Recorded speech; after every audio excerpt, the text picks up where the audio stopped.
Dear friends, happy UN Day.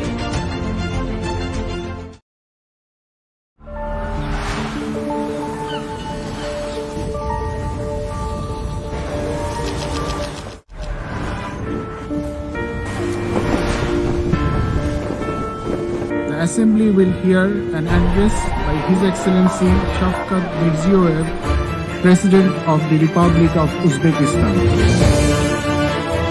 Yangi O'zbekiston barcha davlatlar bilan o'zaro hamjihatlik, ochiq muloqot va yaqin sheriklik tarafdoridir.